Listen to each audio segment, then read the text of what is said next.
च्या सुरुवातीलाच महत्त्वाची बातमी। सिंधुदुर्गमध्ये शाळा वाचवा शिक्षण वाचवा मंचची हाक देण्यात आलेली आहे। पटसंख्येवर आधारित शासन निर्णय रद्द करण्याची मागणी होती।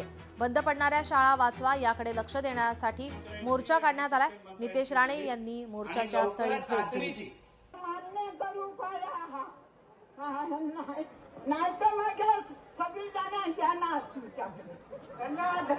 बघा, आमच्या साक्षरतेमध्ये आमचा सिंधुदुर्ग जिल्हा खूप पुढे आहे। सन्मान्य राणे साहेबांनी 1990 पासूनचा आत्ताचा जो प्रवास, ह्याच्यामध्ये शिक्षण ह्या क्षेत्राला फार महत्त्व देणारा आमचा सिंधुदुर्ग जिल्हा आहे। आणि म्हणून इकडल्या शाळा, शिक्षणाची पद्धत, शिक्षणाचा दर्जा आणि इथे किती शिक्षक, विद्यार्थी या सगळ्या गोष्टीला फार बारकाईने बघणारा आमचा सिंधुदुर्ग जिल्हा आहे। आदरणीय मुख्यमंत्री साहेबांशी बोलीन, यांचे शिष्टमंडळ तिथे बोलून घेईन। शेवटी हा प्रश्न त्यांचा किंवा माझा नाही, हा प्रश्न आमचा आहे।